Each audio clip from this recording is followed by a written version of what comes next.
10টা আলু যদি 6 জনের মধ্যে ভাগ করে দিতে বলা হয় পারবে? হ্যাঁ পারবো। কিরাম করে? এরম করি আবার 10টা আলু 6 জনের মধ্যে ভাগ করতেছে স্যার, একটু গন্ডগোল সৃষ্টি হবে, কিন্তু আমি সে কাল করবো না।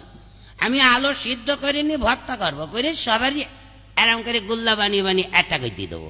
গুল্লা বানিয়ে হ্যাঁ বানিয়ে 10টা গুল্লা বানাবো, ভর্তা করিনি গুল্লা বানিয়ে সব একটা করে আমি দেবো। আমি ঠিক ওভাবে বলিনি, অঙ্কের সিস্টেমে জিনিসটা ভাগ করতে না হবে। আপনার মতে চললে তো আমি পরের মার খাইতে পারবো না। আপনার ভাগে যদি কম দিয়ে আপনি কি আমার ছেড়ে দেবেন? তাই হ্যাঁ? ঠিক। ও জুড়ন ছাড়বে? এই জন্য ভর্তা করে দেবে, সবার সমান হয়ে যাবে, কেউ তার গন্ডগোল করতে পারবে না। কেউ গন্ডগোল করতে না পারবে না। পারবে না। আচ্ছা যাকে যাক, আকলি তুই অঙ্ক করে আনিছিস ঠিকই, কিন্তু 4টে অঙ্কর উত্তর কেন একই অঙ্কের? আমি সাইডে সারা কাজ করি তাই।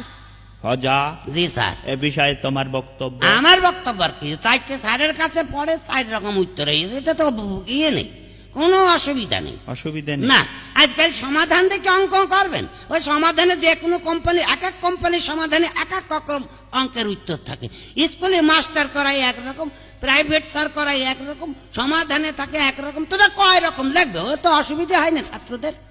এই জন্য 4 রকম দিয়ে দিয়েছে, হ্যাঁ, যেটা দিয়েছে। খুশি বেছে নাও। যেটা খুশি তুমি বসিয়ে দাও, নাম্বার দিলে দিক, না দিলে আমার বইয়ে গেল।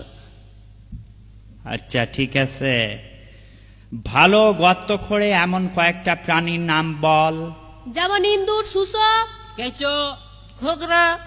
তারপরে আছে কি? ওই পানি লাইন কাটে, পানি পৌরসভায় পানির লাইন কাটে ওরা। তারপরে টেলিফোন বিভাগ।